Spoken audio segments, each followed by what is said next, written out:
Hi, my name is Dekel. 5 years ago, Elkanah approached me, asking me to direct the Living Archive. To be honest, the job sounded interesting, but I couldn't understand why it was so difficult and why I had to come all the way to Israel to hire me.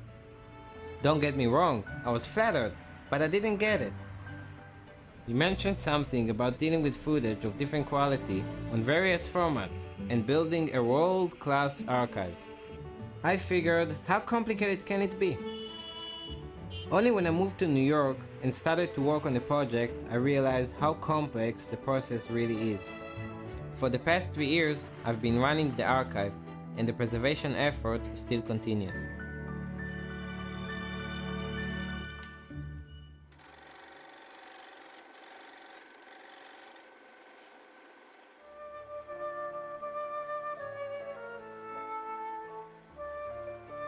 The Living Archive contains a number of large and small collections of video, audio and photos recorded by individuals.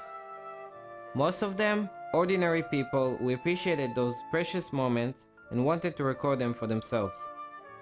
Yossel Goldstein, Levi Yitzchak Frieden, Chaim Baruch Halberstam, they're all great guys, but individuals. They didn't have the resources to record on a professional level, and they certainly weren't thinking long-term at all. Trying to make the best out of what they had, they would use different techniques to cram in as many hours as they could per tape. But they didn't know that we'd be sitting here 20, 30, 50 years later, hanging on to every second of the recordings.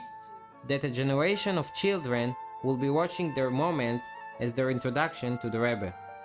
And that hundreds of thousands of people would be seeing their materials every week.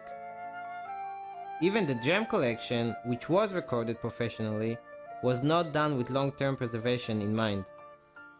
As a few months of my work here passed, the magnitude of the task became more clear. To take these collections of small, degrading tapes and films recorded in all different formats and turn them into a world-class archive. The first step was to organize the collections. Let's just say that it's a bigger task than it might sound like. Decades of history stored in basements, torn boxes, and fading envelopes with no identification. It has taken years of work to organize and catalog the material, and the process is still continuing.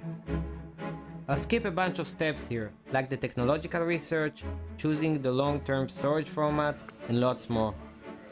After we get the material under control, we need to clean it up, restore it, trying to get the best signal of the tape or image of the film.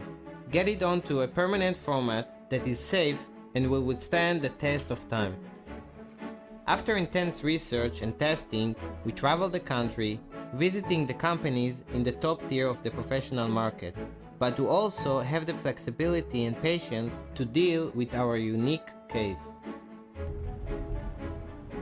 DC Video in Burbank is restoring our most fragile videos, mostly from the 1970s.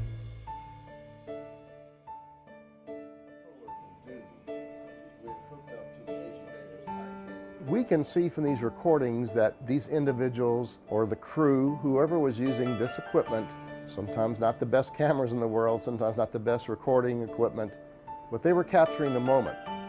Perhaps they didn't know at the time when they were capturing the moment what the longevity would be. They may be thinking only a week or two they'll play the tapes back and look at them, but look, here it is decades later, and these tapes survive.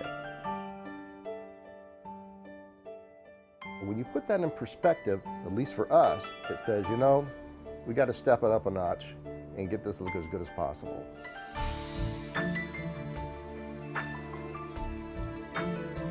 When a JEM tape is played back, that tape is started from the very beginning and may run for 64, 65 minutes straight. One person sits in front of that playback machine and watches that tape from beginning to end. He does nothing else except watch that tape. We feel that procedure is the only way to guarantee the highest quality possible. But we know that the JEM organization values these recordings probably more than any other client we've ever had.